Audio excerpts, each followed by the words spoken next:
Namaskar. We will study the next point, that is endothermic and exothermic processes and reactions. म्हणजेच उष्माग्राही आणि उष्मादायी प्रक्रिया आणि अभिक्रिया. Now, during some processes and reactions, heat is absorbed from surrounding, while during some processes and reactions, heat is given out. Therefore, on the basis whether heat is absorbed from surrounding or heat is given out, processes and reactions are classified as endothermic and exothermic. म्हणजेच काही प्रक्रिया किंवा रासायनिक अभिक्रिया होत असताना बाहेरून उष्णता शोषली जाते, तर काही प्रक्रिया आणि अभिक्रिया होत असताना त्यांच्यातून उष्णता बाहेर पडते.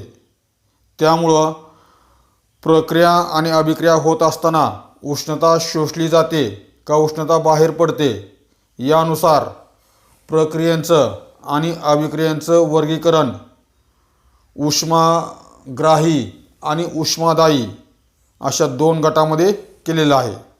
So first we will study the endothermic and exothermic processes. सुरुवातीला आपण एंडोथर्मिक आणि एक्झोथर्मिक म्हणजेच उष्माग्राही आणि उष्मादायी प्रक्रिया यांचा अभ्यास करणार आहोत. Now in that first we will study endothermic process. मग त्यामध्ये सुरुवातीला पहिल्या प्रथम आपण एंडोथर्मिक प्रोसेस म्हणजेच उष्माग्राही क्रिया किंवा प्रक्रिया.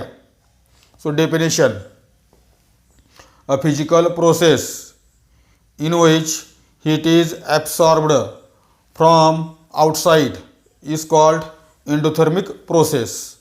A physical process in which heat is absorbed from outside is called endothermic process. म्हणजे ज्या भौतिक प्रक्रियेत बाहेरून उष्णता शोषली जाते ती प्रक्रिया म्हणजेच उष्माग्राही क्रिया. उष्माग्राही क्रिया. Example, the first example, melting of ice. First example is the melting of ice. When ice melt and convert into water, ice absorb the heat from surrounding and convert into water. Therefore, melting of ice is an example of endothermic process. बर्फ वितळून पाणी तयार होण्याची क्रिया हे उष्माग्राही क्रियेचं उदाहरण आहे. जेव्हा बर्फ वितळतो आणि बर्फाचं रूपांतर पाण्यामध्ये होत असतं त्यावेळेस बर्फ त्याच्या परिसरामधील उष्णता, सराउंडिंगमधली उष्णता शोषून घेत असतो आणि त्यामुळंच बर्फ वितळून पाणी तयार होते. त्यामुळं बर्फ वितळणे ही उष्माग्राही क्रिया आहे. Then second example, dissolution of potassium nitrate in water. Endothermic प्रोसेसचं दुसरं उदाहरण पोटॅशियम नायट्रेट पाण्यामध्ये विरघळणे. Now when solid potassium nitrate, the formula of potassium nitrate is KnO3. When solid potassium nitrate is added to water, potassium nitrate dissolve in water and form aqueous solution of potassium nitrate.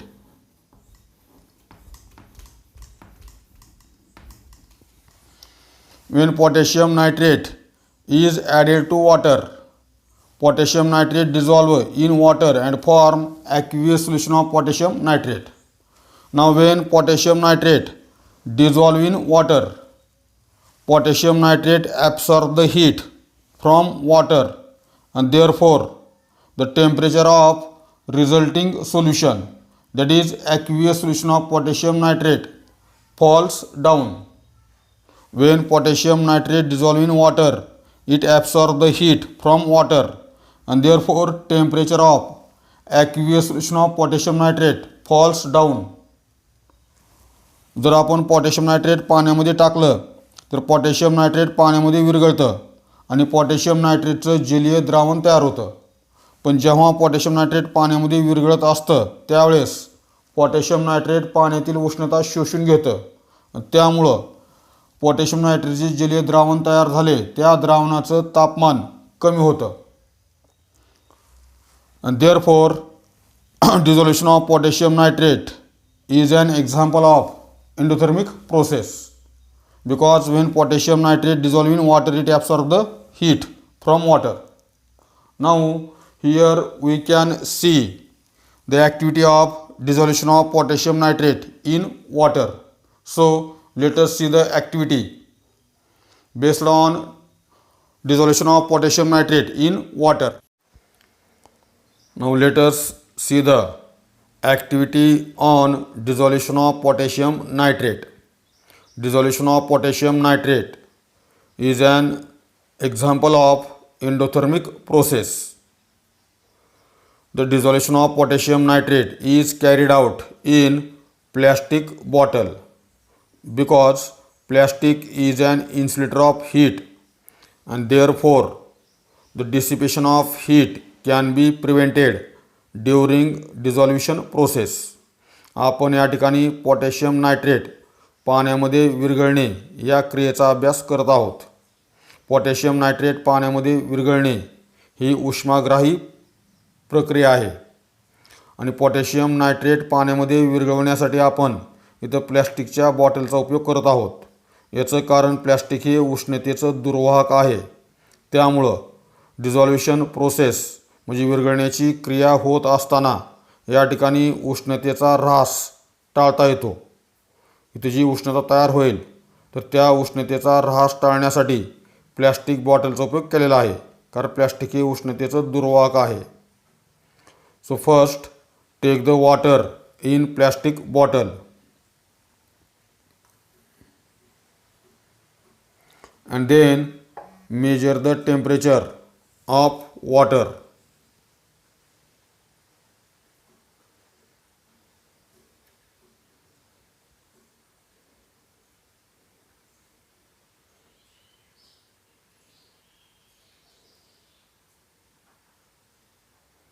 So temperature of water is about 24 degrees Celsius. 24 degrees Celsius. Temperature of water is about 24 degrees Celsius.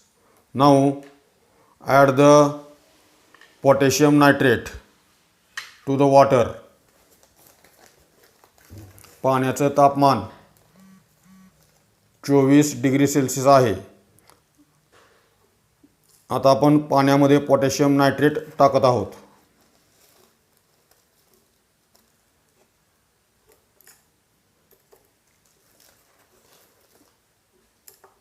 Then stir the solution.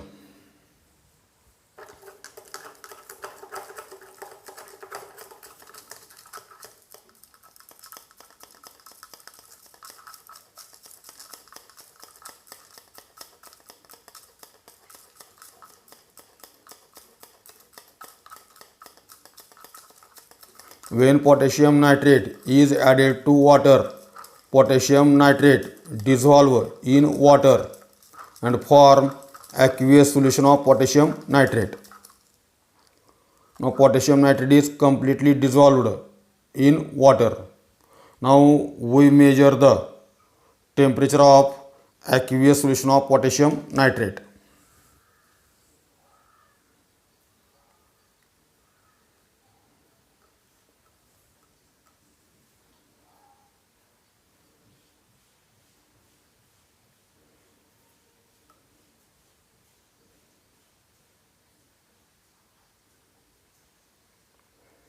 Now temperature of aqueous solution of potassium nitrate is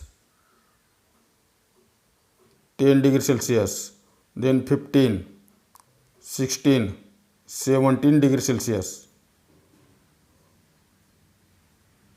Here is the mercury. So 16 degree Celsius. So temperature of aqueous solution of potassium nitrate is about 16 degree Celsius.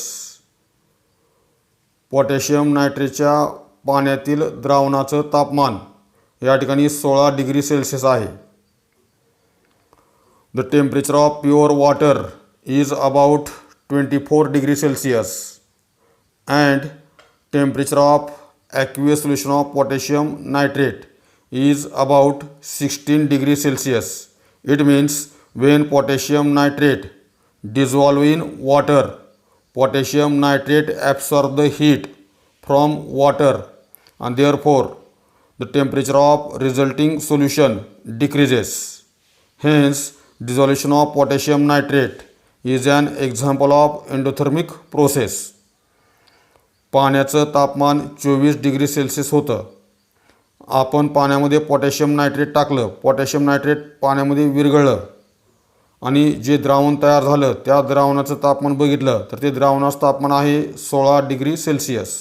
म्हणजेच potassium nitrate पाण्यामध्ये विरघळत असताना potassium नायट्रेटनं पाण्यातील उष्णता शोषून घेतली.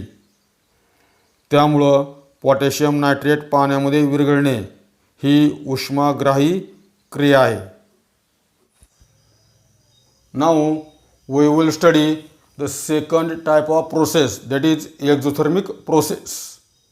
आता आपण दुसऱ्या प्रक्रियेचा अभ्यास करत आहोत. दुसरी प्रक्रिया म्हणजेच उष्मादायी प्रक्रिया. Definition: a physical process in which heat is given out is called exothermic process. A physical process in which heat is given out is called exothermic process. म्हणजेच ज्या भौतिक प्रक्रियेत उष्णता बाहेर टाकली जाते ती प्रक्रिया म्हणजेच उष्मादायी प्रक्रिया. एक्झाम्पल.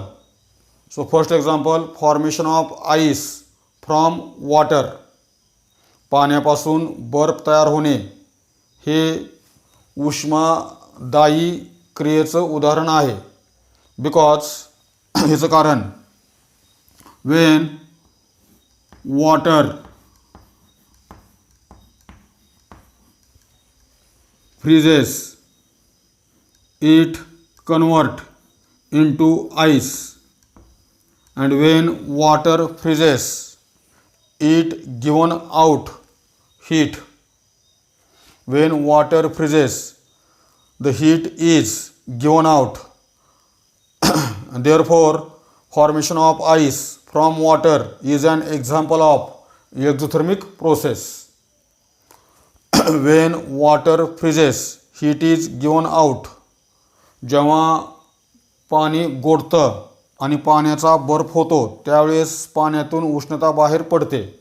त्यामुळं पाण्याचं रूपांतर बर्फात होणे हे उष्मादायी क्रियेचं उदाहरण आहे. Then second example is dissolution of sodium hydroxide in water. Sodium hydroxide पाण्यामध्ये विरघळणे हे दुसरं उदाहरण आहे उष्मादायी क्रियेचं. Now when solid sodium hydroxide is added to water, sodium hydroxide dissolve in water and form aqueous solution of sodium hydroxide. But when sodium hydroxide dissolve in water, heat is given out, and therefore the temperature of resulting solution, that is aqueous solution of sodium hydroxide, increases. Sodium hydroxide पाण्यात टाकलं असता ते पाण्यामध्ये विरघळतं आणि sodium हायड्रॉक्साईडचं जलीय द्रावण तयार होतं. परंतु सोडियम हायड्रॉक्साईड पाण्यात विरघळत असताना उष्णता बाहेर पडते. त्यामुळं हे जे सोडियम हायड्रॉक्साईडचं द्रावण तयार होतं त्याचं तापमान वाढतं. Hence, dissolution of sodium hydroxide in water is an example of exothermic process. Now here we can see the activity of dissolution of sodium hydroxide in water. So let us see the activity. Now let us see the activity of dissolution of sodium hydroxide. Dissolution of sodium hydroxide in water is an exothermic process. Dissolution of sodium hydroxide is also carried out in plastic bottle because plastic is an insulator of heat. Therefore, dissipation of heat can be prevented during dissolution process. आपण या ठिकाणी sodium hydroxide पाण्यामध्ये विरघळणे या क्रियेचा अभ्यास करत आहोत. सोडियम हायड्रॉक्साईड पाण्यामध्ये विरघळणे हे उष्मादायी क्रियेचं उदाहरण आहे. ही क्रिया आपण प्लॅस्टिकच्या बॉटलमध्येच करत आहोत. याचं कारण प्लॅस्टिक हे उष्णतेचं दुर्वाहक आहे. त्यामुळं सोडियम हायड्रॉक्साईड पाण्यामध्ये विरघळत असताना जी उष्णता तयार होते त्या उष्णतेचा ऱ्हास टाळता येतो. Now first we will take water in plastic bottle and measure the temperature of water.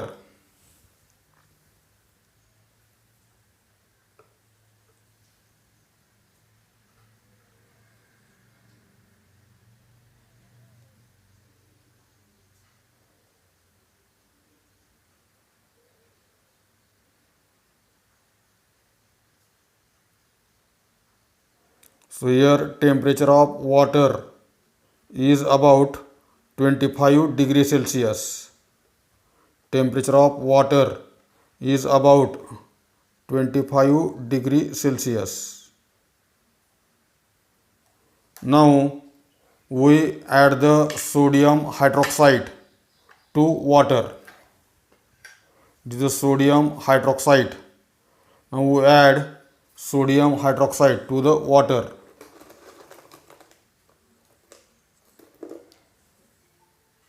The sodium hydroxide, solid sodium hydroxide.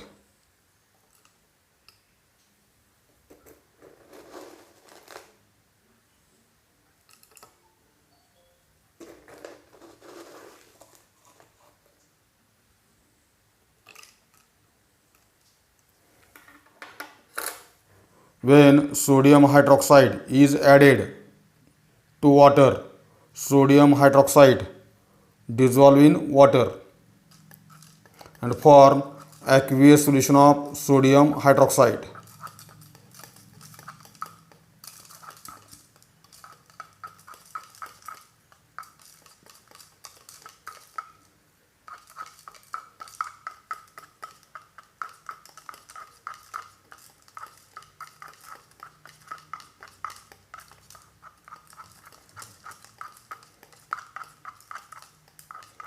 Sodium hydroxide is dissolved completely in water and form the aqueous solution of sodium hydroxide. Now we measure the temperature of aqueous solution of sodium hydroxide.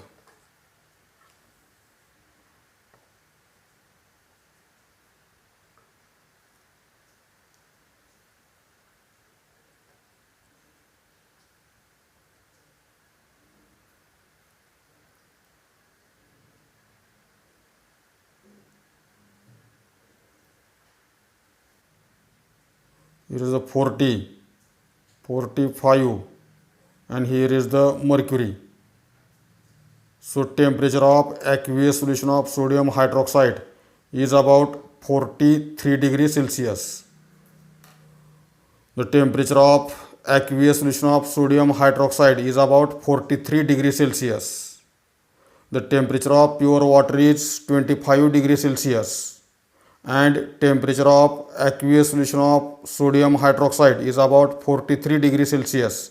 It means when sodium hydroxide dissolve in water, heat is given out from sodium hydroxide and therefore temperature of resulting solution increases. Hence, dissolution of sodium hydroxide is an example of exothermic process.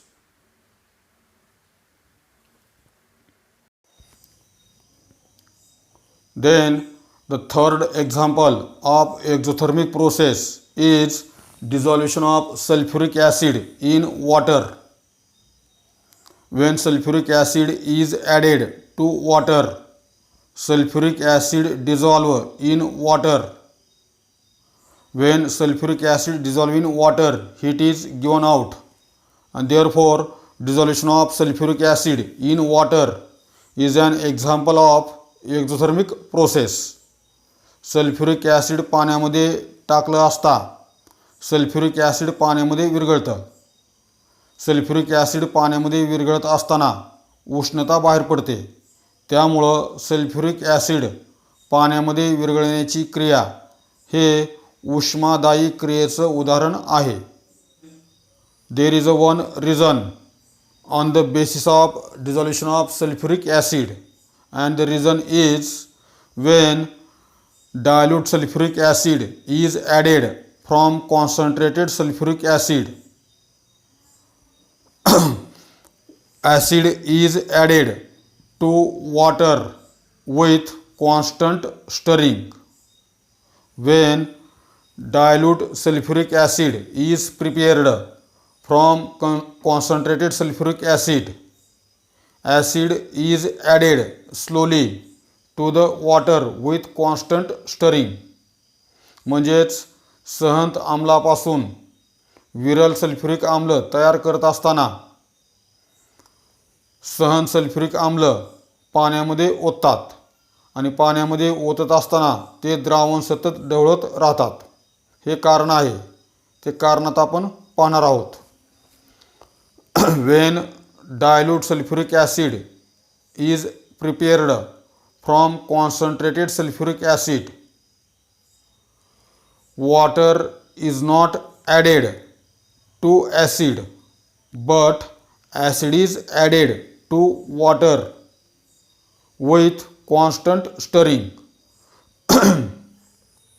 सहंत sulphuric आम्लापासून विरल sulphuric आम्ल तयार करत असताना पाणी आम्लामध्ये ओतत नाहीत, तर आम्ल पाण्यामध्ये ओततात आणि ते ओतत असताना द्रावण सतत ढवळत ठेवतात.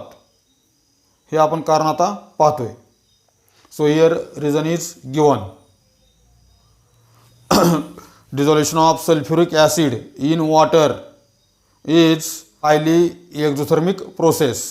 म्हणजे सल्फ्युरिक ॲसिड पाण्यामध्ये विरघळत असताना भरपूर उष्णता बाहेर पडते. Similarly water is lighter than acid. त्याचबरोबर पाणी हे आम्लापेक्षा सल्फ्युरिक ॲसिडपेक्षा हलकं असतं. Therefore when water is added to acid, what will happen. पाणी हे वजनानं हलकं असतं. पाणी हे आम्लापेक्षा वजनानं हलकं असतं. त्यामुळं जर आपण पाणी आम्लामध्ये ओतलं तर काय होईल हे आपण पाहत आहोत. Suppose in beaker we take the concentrated sulphuric acid. It is the concentrated sulphuric acid.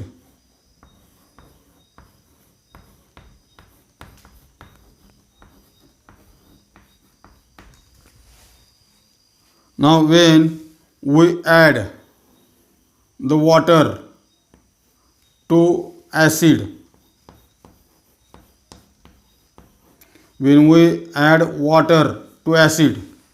as the water is lighter than acid, the dissolution process will begin at the surface of acid. As the water is lighter than acid, the dissolution process will begin at the surface of acid. पाणी हे आम्लापेक्षा हलकं असल्यामुळं जर आपण पाणी आम्लात ओतलं तर आम्ल पाण्यामध्ये विरघळण्याची क्रिया या आम्लाच्या पृष्ठभागावरच चालू होईल. Then as the dissolution of sulfuric acid in water is highly exothermic process, a large amount of heat will be produced, and this large amount of heat will be localized on the surface of acid.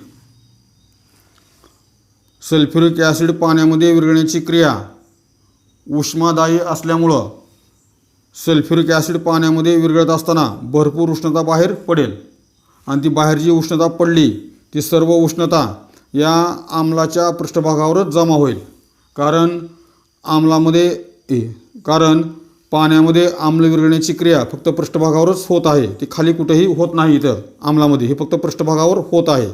तर जी काय heat तयार होईल ती heat या पृष्ठभागावरच जमा होईल. Then this large heat will cause fast evaporation of water. The large heat localized on the surface of acid will cause the fast evaporation of water.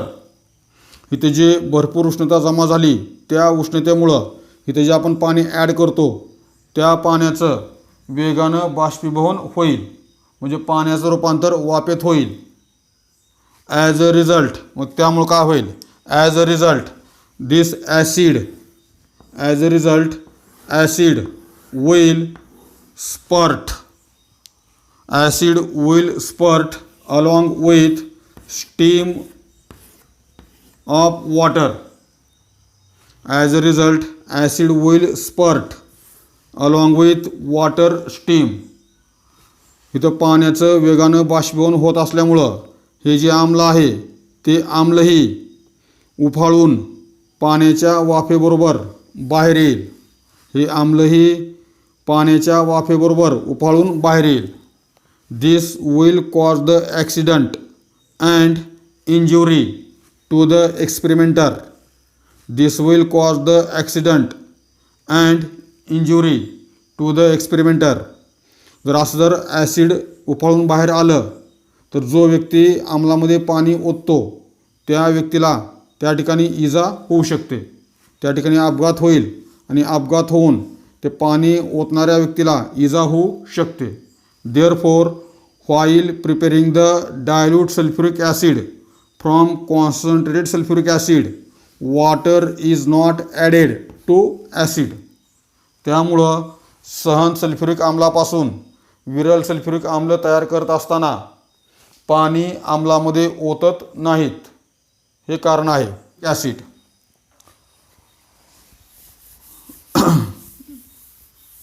So while preparing the dilute sulfuric acid from concentrated sulfuric acid, acid is added to water with constant stirring. Suppose in the beaker we take water.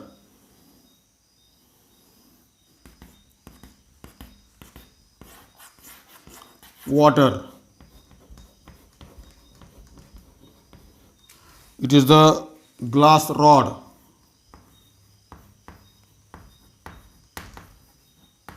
For stirring the solution, या ठिकाणी आपण glass rod ठेवला आहे द्रावण ढवळण्यासाठी. And if we add acid to water, then what will happen? Now when acid is added to water, what will happen? Now when acid is added to water, as the acid is heavier than water, acid moves downward and dissolve in entire water on stirring with the help of glass rod. म्हणजेच आम्ल हे पाण्यापेक्षा जड असतं, त्यामुळं ज्यावेळेस आपण आम्ल पाण्यामध्ये ओतो त्यावेळेस हे आम्ल पाण्यात आत जातं, पाण्यात खोलवर जातं, आणि हे आम्ल या पूर्ण पाण्यामध्ये विरघळतं. आपण जर आम्ल पाण्यामध्ये ओतत असताना या ग्लास रॉडच्या साहाय्याने द्रावण ढवळत राहिलो तर हे आम्ल या संपूर्ण पाण्यामध्ये विरघळतं.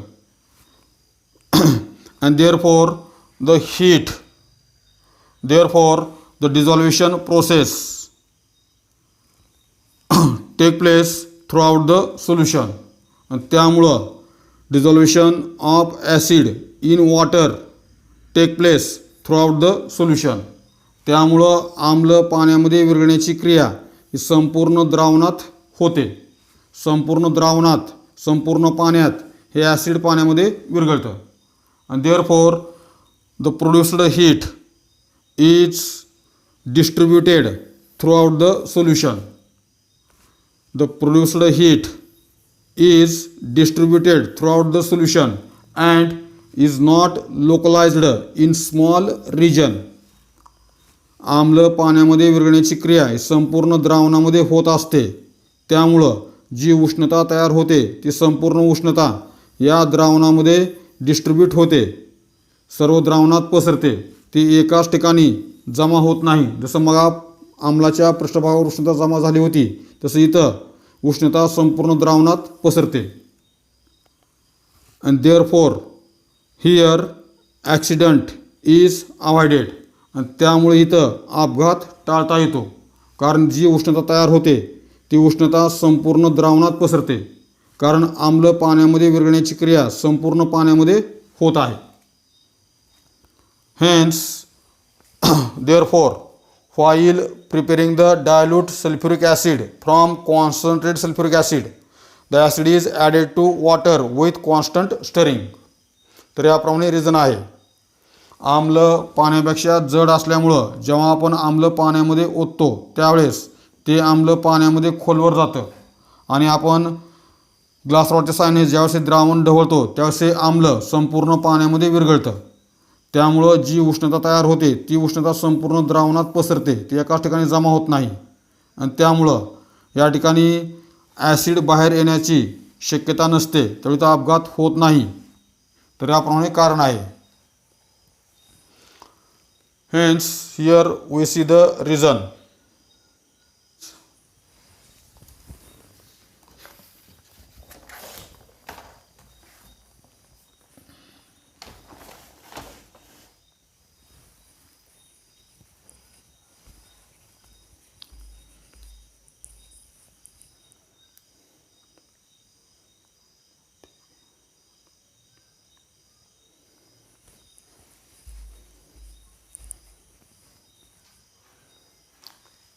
Hence here we see the endothermic and exothermic process. Then in the next video we will study endothermic and exothermic reactions.